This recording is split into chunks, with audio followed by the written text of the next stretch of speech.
네, 그 여론 광장에 오신 것을 진심으로 환영합니다. 감사합니다. 예. 지금 정각 4시가 됐으니까 장례를 좀 정리하고 곧바로 행사 진행을 하겠습니다.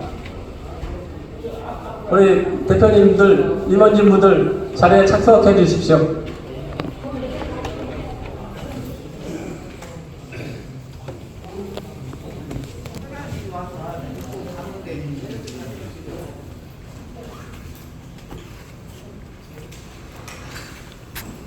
정말 굴곡의 대한민국 그 한 역사가 지금 80여 년이 된 역사 속에서 그 새로운 시대가 비로소 좀 자리 잡아가고 있는 것 같고요. 많은 그 대한민국 역사에 굴곡의 역사가 있었고 새로운 시대가 되기를 기원하고 그 국가의 주인은 국민, 우리들이죠.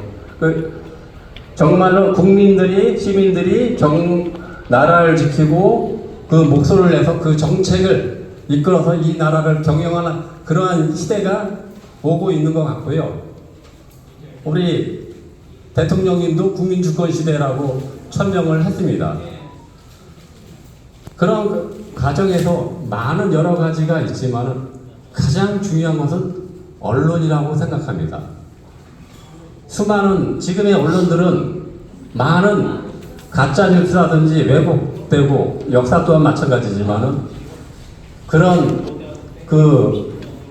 시기 질투하고 투쟁의 그런 역사가 있는데 올해를 기점으로 해서 새로운 진실의 역사가 새로 태어나길 바라고 이 한겨레는 초창기 때 우리 민중들이 만들어낸 그러한 신문이죠.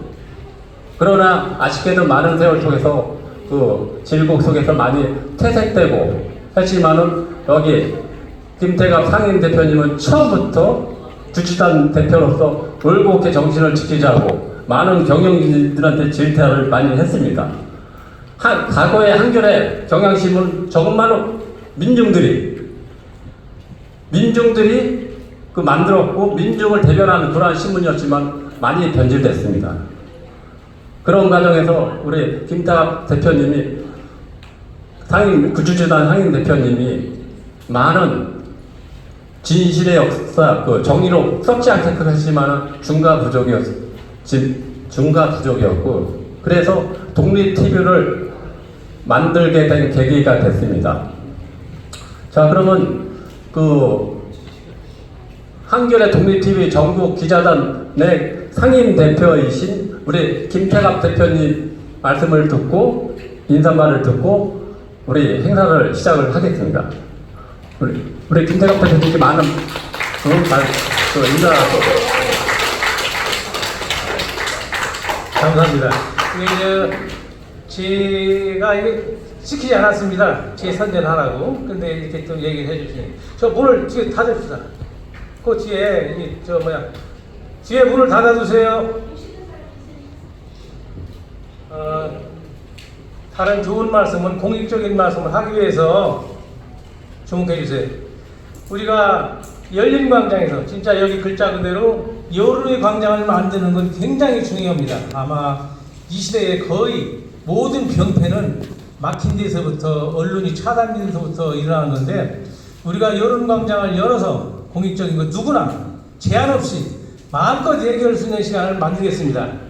그래서 어느 분이 아까 전화를 하는데 우스갯소리로 야 거길 갔더니 말이요 부침개하고 좀 막걸리라도 한잔하면 너무 딱딱하더라 이런 얘기를 해서 웃었어요. 우리도 준비가 다 되어 있습니다. 다 끝나고. 그러니까 차곡차곡 얘기하시는 걸 잘 듣고 우리가 또 이 언론 통로를 만들었기 때문에 얼마나 좋습니까?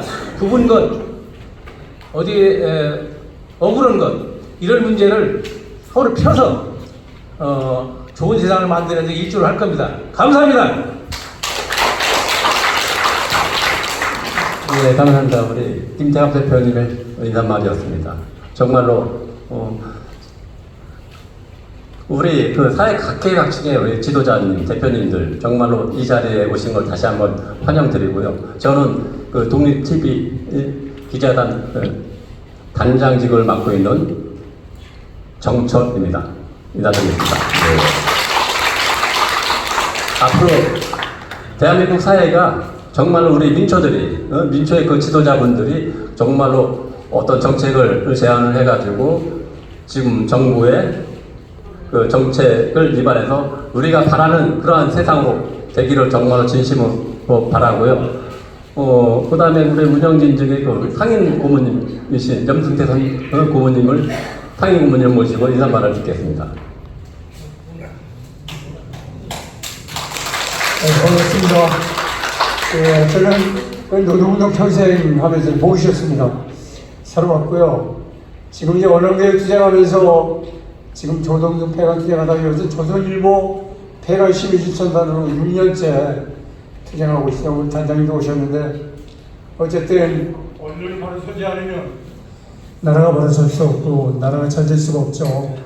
어쨌든 저도 지주인데 한겨레 신문 기대를 가지고 만들었지만 대습돼서 우리가 조선일보 폐간 투쟁할 때 지난 한겨레 신문이 더 못됐는데 왜 거기는 안 하냐 이런 얘기를 많이 들었습니다. 지주의 한 사람으로서 마음도 아팠고 정말 괴로웠습니다. 우리 김태갑 대표가 제가 나이도 내년에 70, 80인데 좀 이것저것 내려놓으려고 그랬는데 이 양반이 한겨레 신문 제대로 만들려고 제대로 하라고 287일 동안을 여기서 텐트 치고 투쟁한 분입니다. 그냥 적당히 하면 회사로 대접받을 텐데 관세 받으면서 열심히 하시는 모습에 나도 힘을 보태야겠다는 생각으로 하고 있고요. 전국에서 기자단으로 고생하시는 동지들 그리고 시민단체 여러분들 오셔서 감사를 말씀드리면서 우리 함께 한겨레 신문이 제대로 설 수 있도록 함께 투쟁했으면 좋겠습니다. 고맙습니다. 우리 상임 고문님이 정말로 이 시대 그 투쟁의 그 표본이시고 저희도 정말로 역사 투쟁을 하고 있는데 우리 선배님의 그 본을 받아서 가열차게 투쟁을 하고 있고요. 그렇게 하고 다음에 김승덕 우리 고문님 또한 정말로 굴곡진 역사를 지어 오셨는데 우리 고문님의 그 인사말을 말씀을 듣고요. 이제 시작을 하겠습니다. 김승덕 고문님 나오십시오.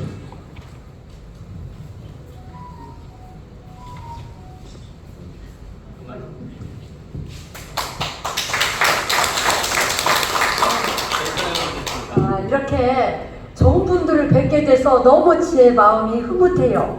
왜 그러냐면요, 어느 장소에 가느냐에 따라서 우리가 동화되거든요. 근데 여기는 전부 독립투사들, 이게 애국지사들, 후예들이 모인 것 같아요.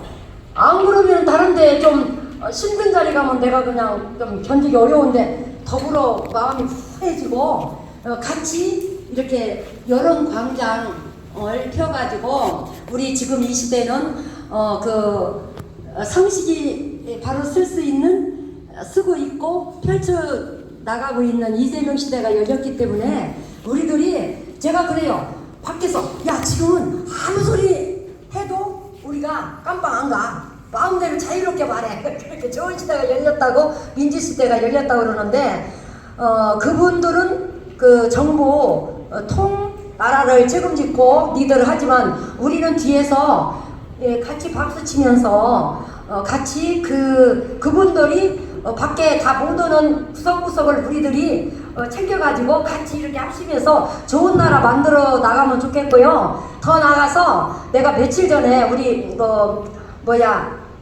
서울에 볼 일이 있어갖고 내가 주소가 서울이거든요. 그래갖고 소비쿠폰 그거를 받으려고 서울을 와서 13일 동안 있었는데 중계동에요. 근데 가만히 보니까 나는 지금 지금 북한의 남북 통일에 대해서 그냥 많은 우리 생각이 있잖아요. 그런데 통일을 하고 안 하고에 대해서 나는 관계도 없어요. 지금 통일한다고 해서 내가 더 좋고 안 한다고 해서도 나쁠 거 하나도 없어요. 왜? 나 먹고 사는 거 뭐 냉장고에 먹을 것이 그득그득 하잖아 지금은. 그런데 우리 손자를 보니까 손자가 16살이에요. 중학교 3학년인데 어머 그 애기를 보니까 눈물이 나고 어머 우리 때까지는 뭐 지가 노력해서 어떻게 한다고 하지만 우리 손자 보니까 아마도 건 거예요. 아이고야 어떻게 해서 쟤 먹고 살을까 생각해보니까 남북 통일밖에 없는 거예요.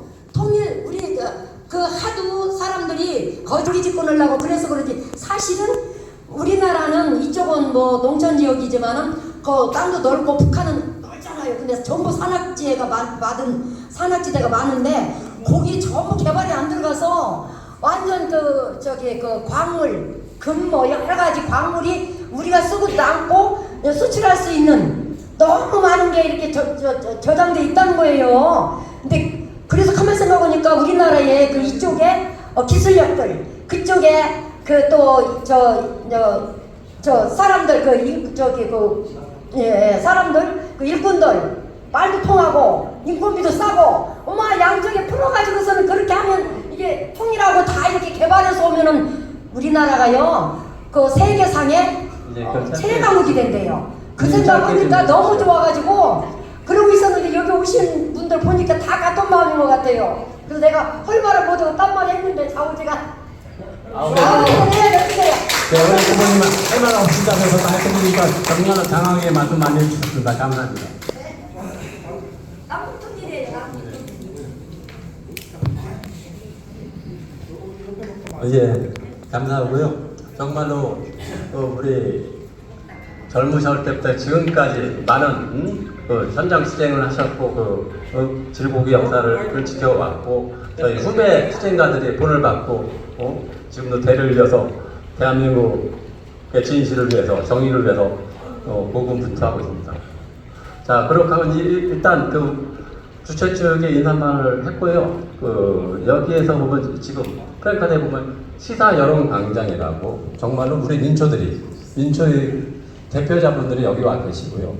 이런 말씀들이 대한민국 주권 정부의 정책에 제안을 해가지고 접수를 해서 정책에 위반이 되게끔 저희가 추진을 하고 있습니다.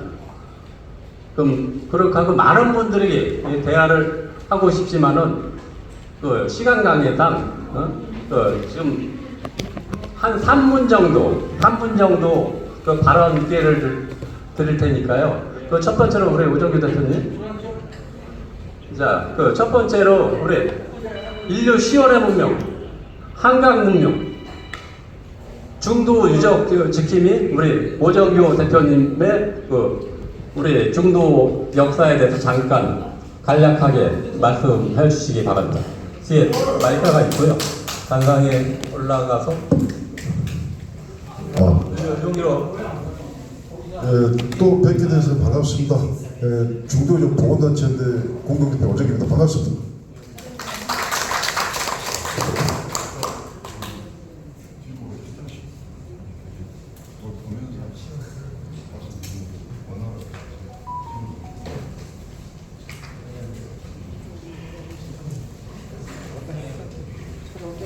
예, 전단지는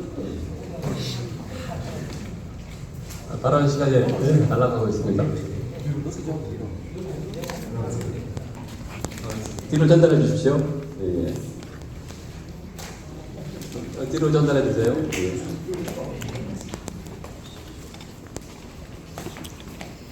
조금 앞으로 나와. 앞으로 나. 어디 왔어?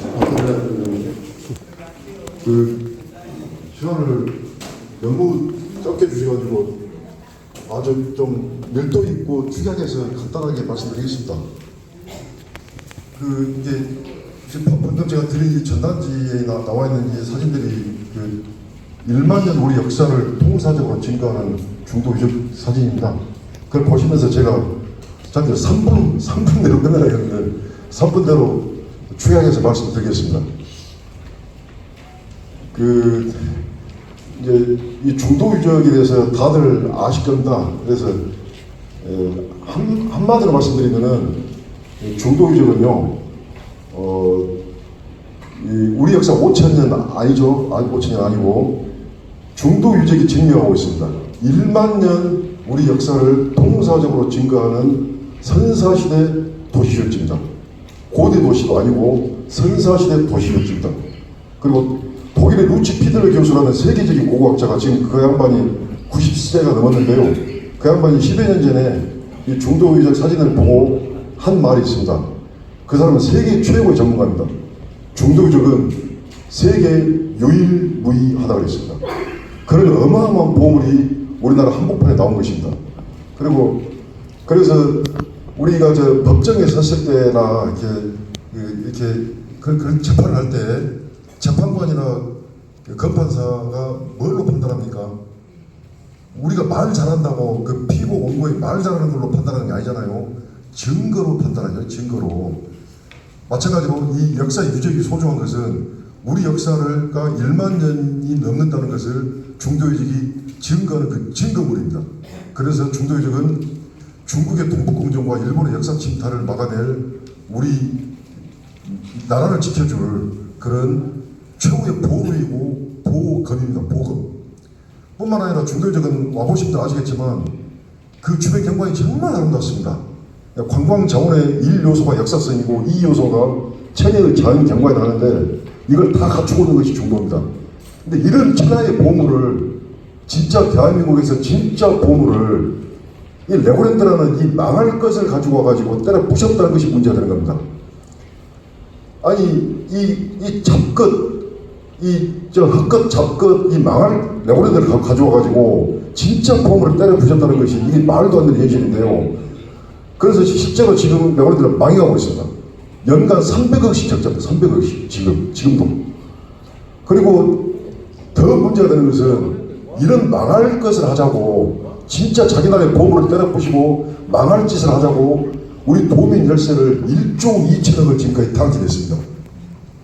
이해되십니까? 이게 현실입니다. 이게 소설 아니에요. 그리고 더 심각한 것은 이 와중에 2022년도에 레고랜드 사태가 터졌잖아요. 다들 아시죠? 그 레고랜드 사태로 인해서 국가 금융 대란이 왔습니다. 그리고 국가 금융 경색을 타개하기 위해서 그때 우리 국민 열세를 200조를 탕진했습니다. 200억도 아니고 200조입니다. 200조. 이것이 레고랜드입니다. 그리고 이제 가장 심각한 것은 뭐냐면 이런 말도 안 되는 짓거리를 지난 10수년 동안 법을 무력화하면서 진행해 온 것입니다. 우리나라 법치국가잖아요. 또 우리나라는 문화재보호법이 상위법입니다. 이 법을 무력화시켜가면서 이런 짓을 해왔다는데 심각성이 있는 것입니다. 그래서 우리가 이제 마무리하겠습니다. 그래서 이런 말도 안 되는 이런 중도 사태를 우리 국민들의 힘으로 여기 계신 우리 의인 선생님들의 힘으로 이걸 반드시 혁파하고 우리가 극복을 해야 됩니다. 여기서 우리가 이걸 제대로 개선하고 해결하지 못하면 제2, 제3의 중도 사태가 또 터지게 되어 있습니다. 전국에 걸쳐서. 그래서 어떤 우리 온 국민이, 우리 주권자 국민이 힘을 모아가지고 이 중도 사태를 반드시 해결해야 된다는 말씀을 드리면서 마칠까 합니다. 네, 감사합니다. 그리고 한 가지 빼보는게요. 그 중도에 이렇게 3, 3호 또는 이렇게 지인들 함께 중도에 한번 역사 순례를 꼭 오시기를 바라겠습니다. 그래서 이렇게 역사 탐방, 중도 역사 탐방, 중도 역사 순례 우리 선생님들 지인분들하고 같이 이렇게 오시면 제가 아주 정중하게 그리고 자세하게 중도를 안내해 드리겠습니다. 감사합니다. 네, 감사합니다. 우리 고정효 대표님의 중도 유적의 중요성에 대한 말씀드렸고요. 우리 민족 코너의 보고입니다. 근데 그렇게 하게 말살되는 것이 너무나 안타깝고요. 다음으로는 이도구 단장님, 그 조선일보 폐간 시민실천단 우리 단장님의 말씀을 잠깐 듣고요. 그 다음으로는 설동희 교수님 준비해 주십시오. 예, 안녕하세요. 방금 소개받은 조선일보 폐간 시민실천단 단장이라고 맡고 있습니다. 저 이름은 이득우입니다. 반갑습니다. 한때 언론의 희망이었던 것이 한겨레 신문입니다. 한때란 말을 쓰게 되었습니다. 조선일보는 그런 적이 사실 없습니다. 있지요. 역사적으로 여러분도 아실 테지만 1924년부터 1920년에 창간이 되고요. 1924년부터 33년까지는 한 9년 정도 되나요? 민족시역사입니다. 신간의 기관지의 역할까지 저는 자세히 모릅니다. 그러나 실천과 운동가 있기 때문에 제가 아는 정도로 말씀을 드리자면 그런 적이 있었습니다. 이른바 민족지라고 부를 수 있는 것은 조선일보가 지금 105년이 되는데 딱 9년입니다. 더 기가 막힌 것은 1933년 방응모라는 민족 반역자가 조선일보를 인수한 일에는 단 한 번도 제대로 우리 민족을 생각한 적이 없습니다. 그 흐름은 오늘까지도 이어지고 있습니다. 엊그제 이 대통령이 미국 갔을 때 물론 조선일보에서는 아첨 이렇게 얘기했죠. 아첨에서 환영받았다. 물론 나중에 세금은 바꿨습니다. 칭송에서 환영받았다. 그래 한때 이렇게 희망이었던 한겨레 신문 사옥에서 이런 말을 하게 기가 막힙니다. 조선일보 잠깐만 설명드렸죠. 조선일보 폐간 시민 실천단에 대해서 그대로입니다. 조선일보는 폐간해야 된다는 시민들이 만나서 실천하는 곳입니다. 근데 시민이란 말이 굉장히 중요합니다. 이재명 정부가 들어왔어. 언론 개혁에 대해서 굉장히 신경을 쓰고 있습니다. 그런데 실제로는 정부가 신경을 쓸 일은 아닙니다. 시민들이 나서야 합니다. 만일 지금도 언론중재법 개정안, 뭐 중대재해처벌법처럼 뭐 그런 거 있죠? 아니면 뭐 그 언론진흥협회인가 거기에서 나오는 광고료 뭐 이런 것들에 대해서 문제가 있다라고 얘기하는 것 자체도 굉장히 많이 나가 있습니다. 만약에 시민들이 뒷받침을 해주지 않으시면 아주 큰일이 납니다. 민주주의에서 언론은 정부보다 더 중요하게 다루어질 수 있습니다. 그래서 제가 꼭 말씀드리고 싶은 것은 조선일보 폐간이 우선인데 거기다 힘을 모아주시면 더 좋고, 그리고 시민이 나서야 한다는 점을 꼭 깨달으셔서 함께 해주시기 바랍니다. 꼭 저희가 아니어도 가장 중요한 민주주의 살리는, 나라가 살려면 민주주의가 살려면 언론이 살아야 한다는 그런 믿음으로 함께 해주시면 좋겠습니다. 저는 사실 오늘 여론 이런 말, 뭐 여론이란 말을 바꾸면 언론 아니겠습니까? 그런데 함께 할 수 있다는 것에서 크게 영광스럽게 생각합니다. 앞으로 혹시 이런 기회가 있으면 제가 조선일보를 여러분한테 고발할 기회가 있다든지 생각을 함께 나눌 기회가 있으면 언제든 불러주시면 가겠습니다. 뜻 있는 자리에 불러주셔서 고맙습니다. 함께 하겠습니다. 네, 감사합니다. 우리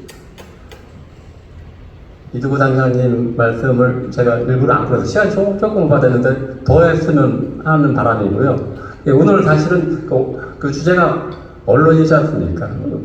주제가 언론이기도 하고 이 자리가 언론이기도 하고 그 질곡의 역사가 우리 조선일보가 초기에 정말로 민족지로서 발돋움 했었지만 세월을 하면서 반역에 정말로 지탄받은 그런 신문이 됐고요. 우리 한겨레도 또한 마찬가지고 정말로 가장 중요한 것은 소통이고 언론이거든요. 언론이 살아야만 그 진실이 전파가 돼가지고 새로운 세상에 돼야 되는데 안타깝고요. 그럼에도 불구하고 새롭게 이 시대가 돼서 우리들이 소수 언론들이 정말로 민의를 대변해서 대한민국 건국하는 그런 날이 오기를 기대합니다. 다음으로는 세 번째, 우리 설동희 교수님, 고려대 정책대학원의 교수님직을 맡고 계시는 우리 설동희 교수님 말씀을 듣겠습니다. 네.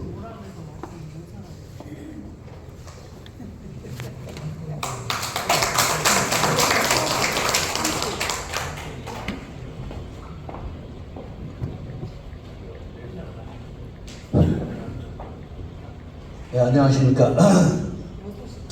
저는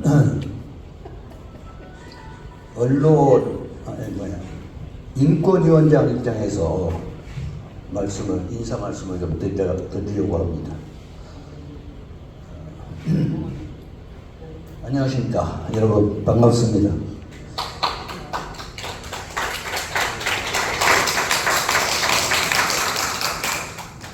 아직은 낮이라서 볼 수 없는 것 같습니다만, 오늘은 우연치 않게도 7월 7석 날로서 별의 기운이 가장 강하다는 날로 우리 가슴에 인식되고 있습니다. 이와 같이 별이 가장 선명하게 빛나고 하늘의 문이 열리는 극대화된 시점에서 오늘 1년 중 최고의 날이 아닌가 생각합니다. 또 하늘문이 열린다고 하였으니 저에게도 좋은 기운이라서 잘 소통되는 터전의 장이 마련되었으면 하는 바람을 가져봅니다.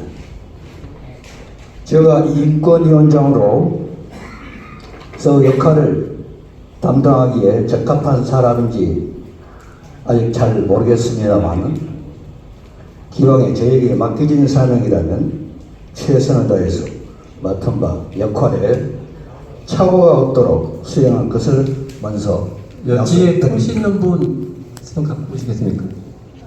저를 간략하게 소개하자면 2010년부터 2025년까지 서울과학기술대학교와 세종대학교 그리고 고려대학교 겸임교수를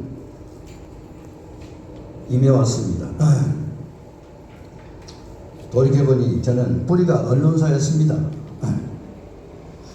저는 언론으로 돌아와 과거의 전적을 짧은 시간에 모두 다 얘기할 수는 없겠지만 살짝 얘기하자면, 저는 여기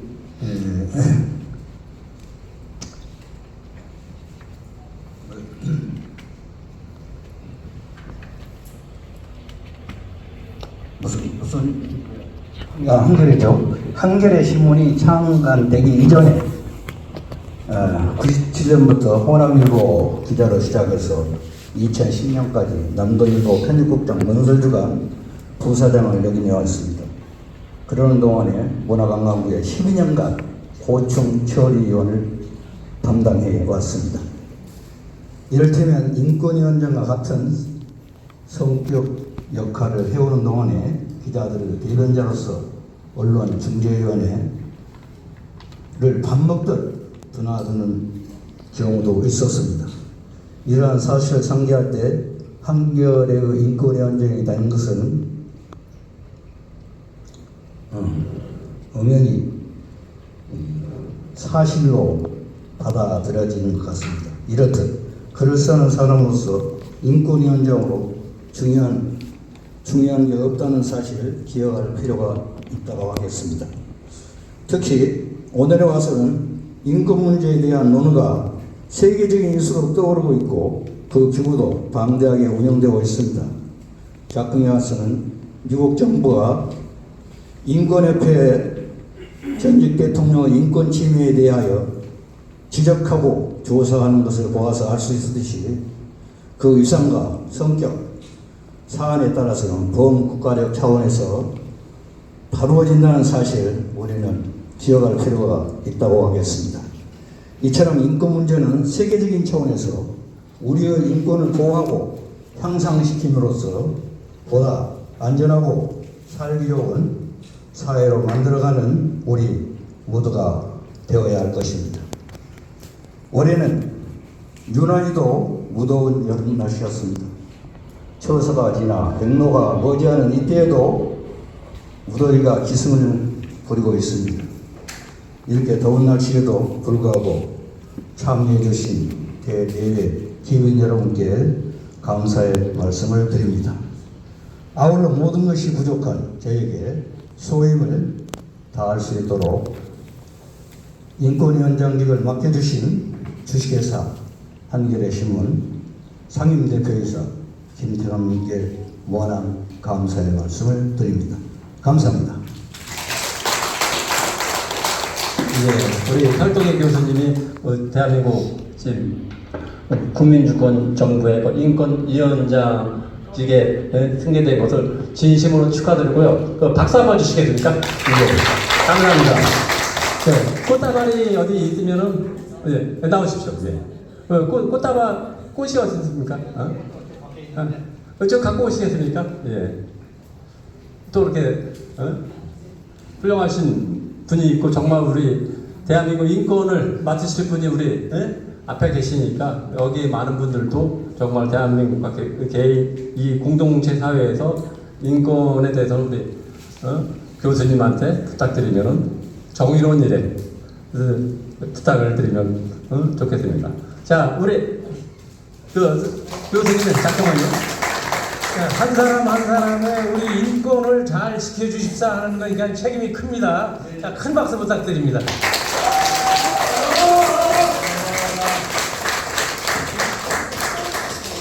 네, 감사합니다.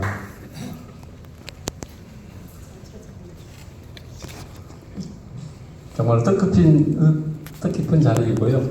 예. 우리 언론과 우리 대한민국의 인권을 책임지실 우리 교수님 당선된 것을 정말 축하드립니다. 다음으로는 최운산 장군 기념사업회 이사님이신 최성주 이사님의 말씀을 듣고요. 다음으로는 신기선 지부장님 준비해 주십시오. 안녕하십니까. 가운데로 가야죠.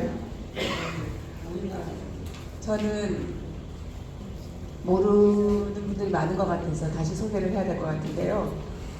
북한도 봉오동을 독립군 기지로 건설하고 거기서 독립군을 양성해서 봉오동 전투와 청산리 전투를 승리로 이끄셨던 최운산 장군의 손녀 최성주라고 합니다. 반갑습니다.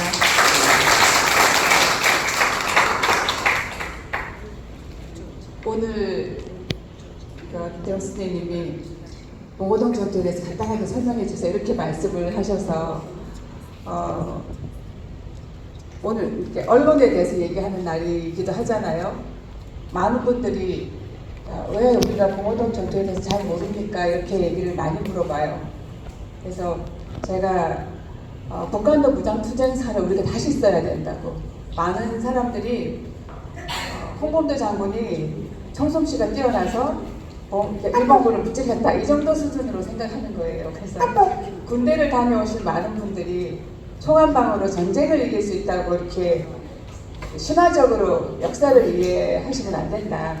우리가 봉오동과 청산리에서 일본 정규 군대를 무찔러서 승리의 역사를 쓸 수 있었던 것은 우리 독립군이 충분한 무기와 병력과 작전과 이런 것이 준비되어 있었기 때문에 전쟁에서 이긴 거지.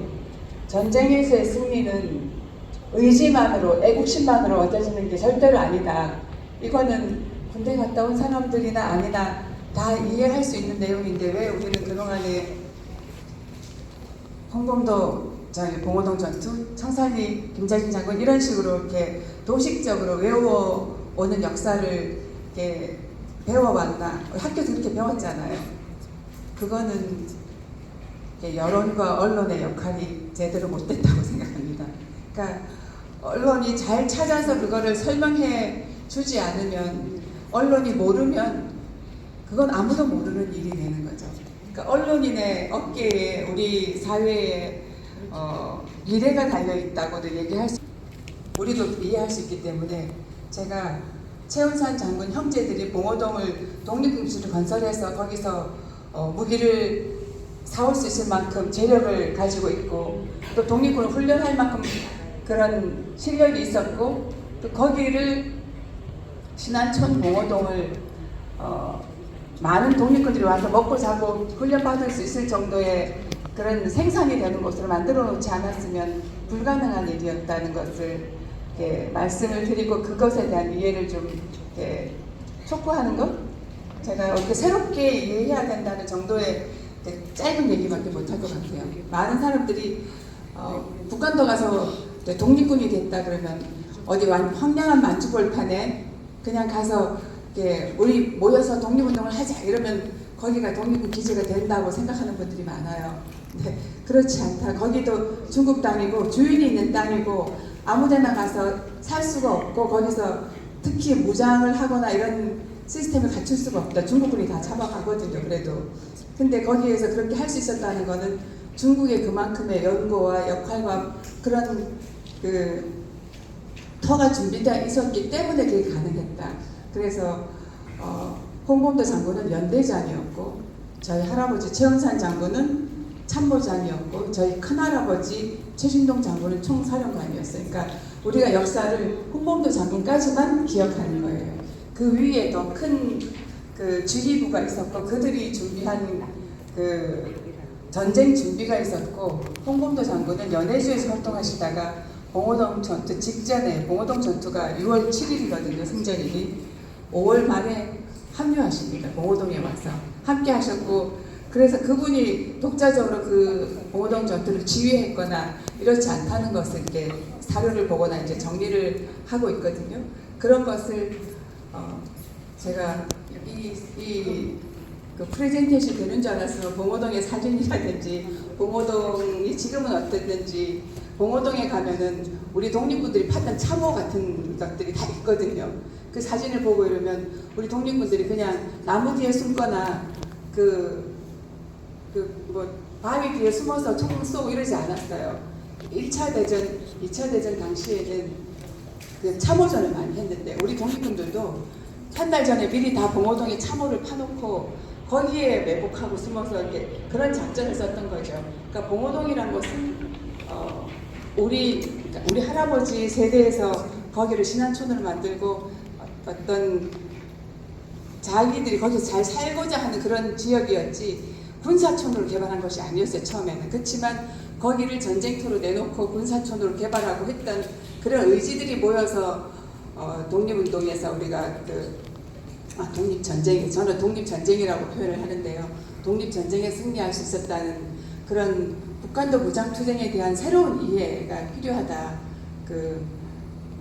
그런 얘기만 간단히 하고 제가 여기서는 물러나야 될 것 같습니다. 그래서 그것을 혹시 이제 조금 더 구체적으로 말씀드릴 기회가 있으면 좀 더 다시 준비를 해서 그런 말씀을 좀 드려야 되겠다 생각하고 있습니다. 감사합니다. 정말로 대한민국의 진정한 정통성이 우리 독립운동가에서 나왔는데 지금 대한민국 완전하게 독립되지 않았기 때문에 정말로 대접을 받고 있고 김구 선생님이야 다 테러리스트라고 지금 그렇게 교육되는 대한민국 현 시대입니다. 오죽했겠습니까? 정말로 독립군이 정말로 저기에 있었으면 우리가 대한민국을 경영했겠죠. 우리 이사님 같은 분들이. 안타깝고 이제 새로운 시대를 맞이해서 그런 시대가 오기를 정말 바랍니다. 다음은 신기선 독립TV 강주 지부장님 한 말씀 듣겠습니다. 나와주시겠습니까? 통신과 태극기에 대해서 말씀하신다고 하니까요. 예, 준비해 주십시오.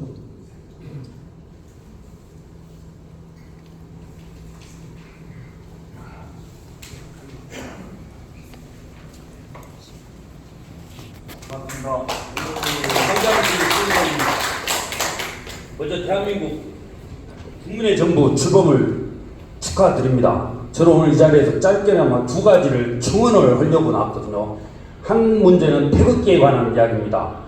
저는 태극기를 국내의 어떤 정견이 다르다거나 아니면 소수의 이익을 위하여 특히 집회라든가 이런 것에 대해서 좀 더 세부적으로 그 찬반 의논을 들어봐야 되겠지만은 집회에 일단 태극기를 이용하는 것을 정책, 법적 제도적으로 사용하지 못하게끔 만들었으면 좋겠습니다. 왜 그러냐면 민족 간에 또한 동족 간에 아니면 내부 지방 각 개인마다 그에 대한 원성이라든가 골이 짚어지고 어린이들에 대한 교육상 이런 모든 것들 국가에 대한 국가를 상징하는 태극기를 자신들의 어떤 특별 정파의 이익을 위해서 쓴다는 것은 그건 정말 옳지 않다고 생각합니다. 그리고 그게 고차가 돼버리면 태극기는 우리에게 아무런 상징도 될 수가 없습니다. 그저 천조각에 불과해야 되겠습니까? 목숨을 지키고 순수하게 순결을 지켜야 될 태극기를 자신들의 소수 몇 사람들의 이익을 위하여 태극기를 사용해서는 안 됩니다. 저는 이 태극기에 대한 분명한 청원을 요구합니다. 그걸 했으면 좋겠습니다. 또 법과 제도를 고맙습니다. 그리고 또 한 가지는 그 민생에 관한 건데요. 지금 통신에 관한 겁니다. 저 SK가 얼마 전에 1,몇백억이라고 하는 그 국민정보, 그 개인정보를 유출시키는 이런 사태에서 사상 최대의 벌금을 맞았습니다. 지금 통신요금 너무 비쌉니다. 제가 지금 이런 일이 있습니다. SK든 KT든 LG U+든 간에 제가 광주에서 춘천에서 20년간 살다가 춘천입니다. 광주로 갔거든요. 근데 어느 날 88,000원씩 내던 요금이 15만원 나왔습니다. 지금 15만원이 나왔어요. 왜 그런 일이 일어났냐? 그러니까 광주에 있는 LG U+ 점장이 제가 받지도 않은 뭔가 그 LG U+ 그 워치폰, 저는 워치폰이 사실 뭔지도 잘 몰랐거든요. 워치폰을 내가 받았다. 그리고 아이패드를 받았다. 그래가지고 그 요금을 물렸더라고요. 그러니까 아무것도 모르는 시민들이 이래갖고 전화 요금을 그렇게 많이 내는거나. 그래가지고 제가 그거를 광주 남부 경찰서에 보도를 했습니다. 근데 그 사람이 회사를 LG U+라고 하는 회사를 상대로 그 사람도 회사도 그 사람 점장이었거든요. 그 사람도 지금 고소가 당해 있는 상황이고 회사에서 잘렸습니다. 그리고 현재 그 사건이 광주 동부경찰서로 이첩이 됐거든요. 병합해가지고 하는데 피해자가 수십 명이라는 겁니다. 그런 통신에 관한 피해를 본 사람들이. 그러니까 여러분들도 집에서 예를 들어 전화세, 통신 핸드폰 요금 나오는 거 있잖아요. 처음에 계약할 때는 예를 들어 10,000원에 나온다. 그럼 그것을 세월이 흐르면서 1,100원, 1,200원, 1,300원, 400원 점점 올리는 거예요. 이것이 통신사들의 수법입니다. 그런 점을 잘 봐보시고, 그리고 만약에 이번에 좀 더 법적으로 어떤 처벌을, 그 사람은 지금 구속까지도 하는 걸로 제가 알고 있거든요. 수십 명이에요, 통신 피해자들이. 그러니까 LG U+, 모든 통신사들 KT든 아니면은 SK든 그 통신에 관한 가격을 지금의 절반 가격으로 너무 많은 김대중 대통령이 처음에 이야기하셨던 그 인터넷을 대한민국에 가면서 K문화를 창조하고자 하는 가장 밑바닥이 인터넷이고 통신입니다. 그런데 그 통신을 막고 바로 많은 요금을 부과한다는 것은 언론 착취와 마찬가지고 개인의 사상을 하는 복고를 물고 그 통신 요금을 걸기 위해서 또 일반 서민들은 또 땅을 파야 됩니다. 그런 요금이 계속 돌아가는 거. 일반 그 통신이 완전히 돼버렸으니까 결국 언론과 통신은 무관하지가 않다. 저는 언론 대개혁을 말씀드리고 물러가겠습니다. 감사합니다. 통신대개혁. 통신대개혁입니다. 예. 그 우리 서민들이 실생활에 있는 그런 실무적인 정책을 말씀해 주셨고, 또 태극기의 그 원리에 대해서 정말로 태극기는 숭고하지만은 그런 불의한 사람들이 그걸 사용하게 되게 퇴색되는 것에 대해서 한 말씀 해주시고요. 다음으로는 전재진 감사님 준비해 주십시오.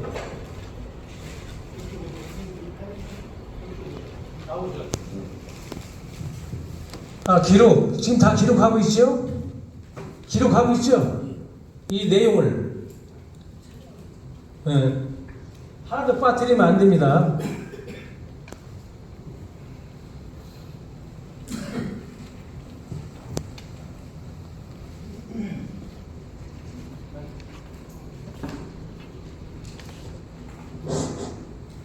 제가 지난번 6월 달인가요? 그때 그 모임에 왔을 때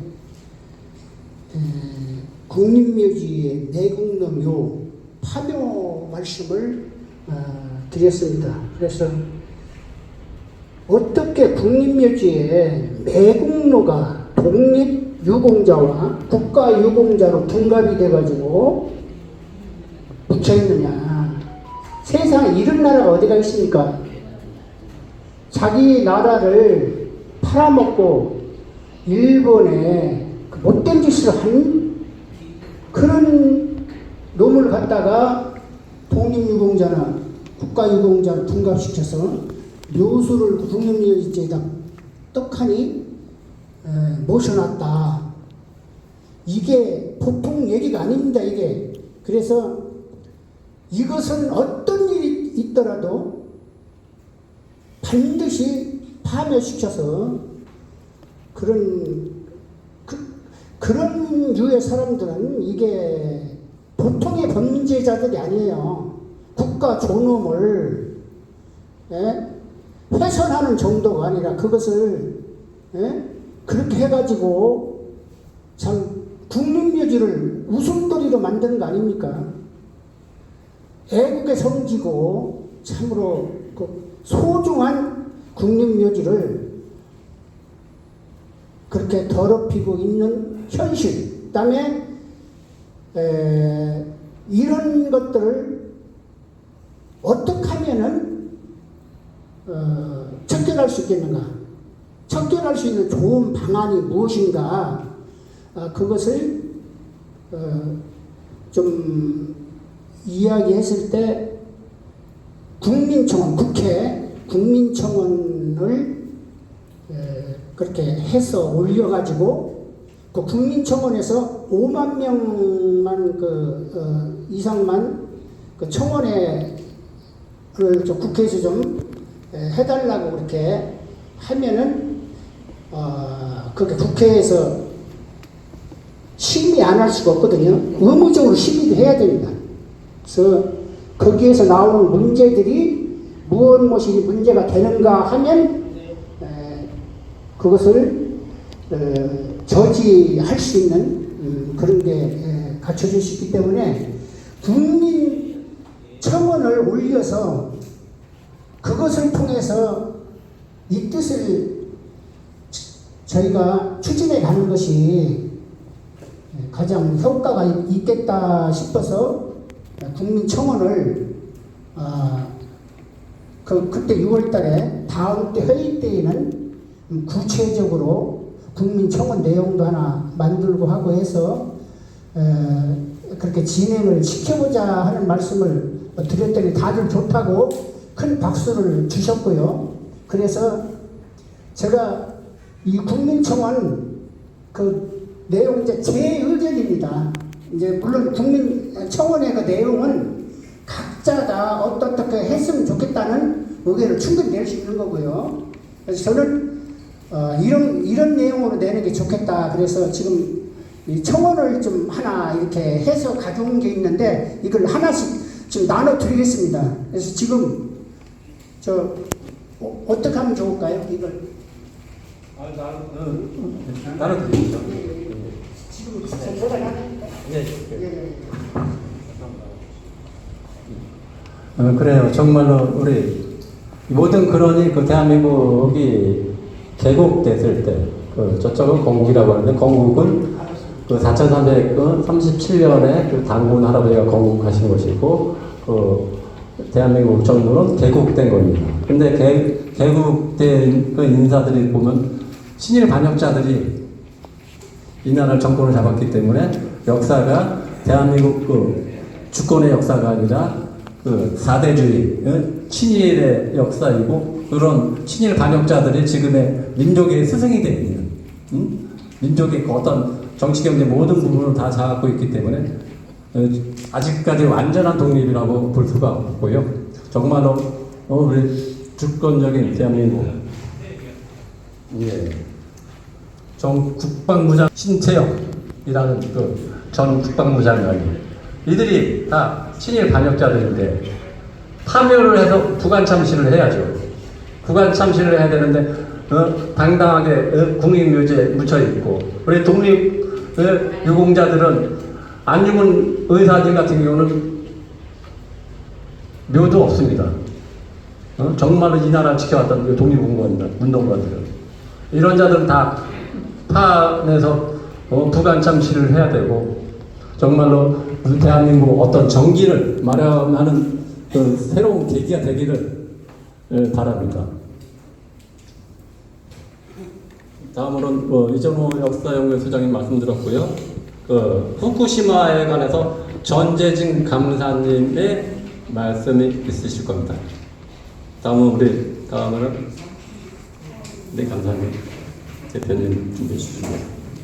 네, 충남 홍성이었습니다. 중앙복지부 진상규명의 대표 전재진입니다. 왜 이 사건이 80년 됐는데도 해결되지 않았던 것을 간단히 설명드리고 부탁을 드리겠습니다. 독일의 뉘른베르크의 국제전문재판소에서는 이틀나와 더불어 그랬던 게 17명이 A급 전범으로 처벌을 받았습니다. 왜 A급이냐? 김낙현이 A급입니다. 그런데 히로이토는 왜 지금까지, 히로이토의 황가일가는 왜 지금까지 아무런 제재를 받지 않고 처벌을 받지 않았는가에 대해서 제가 간단히 설명드리겠습니다. 그러니까 1945년 5월 6일이었습니다. 네, 장례금 정리하겠습니다. 좀 자리에 착석해 주십시오. 후주무라하고 미국의 알렌 달레스가 비밀 회의를 합니다. 마치 카츠라 탑들 미작처럼 똑같은 회의를 하는데 그게 5월 6일에 46년 뭐라고 하냐면 미국은 일본한테 요구사항이 없었어요. 그런데 일본은 미국한테 세 가지를 요구합니다. 하나는 천황제 유지, 천황제를 인정해달라는 거예요. 두 번째는 일본은 섬나라이기 때문에 배가 없으면 못 사니까 일체의 배는 부수지 말아달라고. 세 번째는 뭐냐면 대만과 한반도, 조선은 일본인의 식량이 있는 땅이다. 그러니 요 영유권을 좀 인정해달라. 이 세 가지를 미국한테 요구를 했어요. 전쟁이 끝나기 전에 3개월 전이죠. 근데 미국이 국제적인 림탱이가 금방 얘기 들어주겠습니까? 그렇잖아요. 그런데 딱 한 달 만에 6월 8일 날 세 가지를 다 해야 하는 거예요. 물론 사할린에서 국정 훈련도 조금 일본이 양보를 해요. 그렇게 사는데 5월 6일보다 3일 앞두고 무슨 일을 하냐. 여러분 야마시타고도 알죠. 김여율이 황금백합 작전이 5월 3일 날 끝납니다. 5월 2일 날 밤에 여러분 놀라지 마세요. 필리핀의 루스섬 크지 않습니까? 거기에 175군데의 황실 보물 창고라고 해요. 그냥 지하가 아니라 트럭이 들어가고 막 이렇게 들어가요. 최고 큰 데는 축구장만은 넓은데요. 서대문 형성에 방사형으로 뚫렸어요. 여기에 청동 상자에 황금을 꽉 찼는데 이거 전부 인도를 비해서 몽고에서부터 전부 다 장례 좀 잠깐 전부 다 해서 정리하겠습니다. 쌓아놓은 거예요. 뒤에 좀 자리에 착석해 주시기 바랍니다. 바로 돈이 일본이 있다는 걸 미국이 확인하겠어요. 물론 그 전에 알겠지만. 그러면 이 세 가지 사건을, 세 가지 요구사항을 미국이 다 들어줍니다. 다 들어주는데 그것이 바로 우키시마 사건과 직접 연결이 되면서 제3호 연합군 지시에 써놨는데 지시에 그 포함이 돼요. 그래서 그렇죠. 천황제를 유지해달라고. 천황제 유지 인정해달라고 하니까 히로이토를 죽이면 안 되죠. 그러니까 연합국에서 다른 연합국에서 13일 부대, 난징대학사, 황금백합작전 됐다 이거 마치 우키시마 사건 중국도 다 조사를 하자 했는데 미국이 어떻게 해요? 딱 나왔어. 왜? 첫 번째 약속을 지켜야 되잖아요. 천황 살려줘야 되잖아요.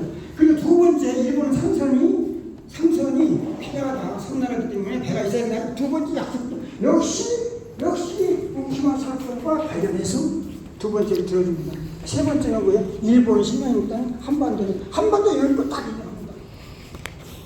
카이로에다가 포츠담에서 일본을 4개국 분할통치하게 됐어요. 물론 그 문구가 우리나라 말과 영어하고 해석성이 차이 있지만 4개국 분할통치하는데 미국이 영국에서 내일 낙태를 전을 받고 소련이 극동에 교도로 정찰을 한다 하니까 트루먼이 딱 일방적으로 4개 분할을 취소합니다. 그리고 바로 그날 무슨 일이 벌어지냐면 대본령 히로이토가 국내청에 지시를 해요. 어떤 지시를 해요? 일본에게 불리하고 예민한 문서는 다 소각해라. 조선 총독과 연결 다 되고 일본 전체의 경찰서에 전부 다 있는. 그러니까 오면 또 해군 정수들이 전달이 되겠죠. 그러니까 강제노동의 명부를 다 태워요. 이렇게 되는 거고 한 가지 좀 말씀드리면 그러면 오늘 이 책에 있는 건 다 말씀 못 드리고요. 제가 어깨 무거운 말씀드리겠습니다.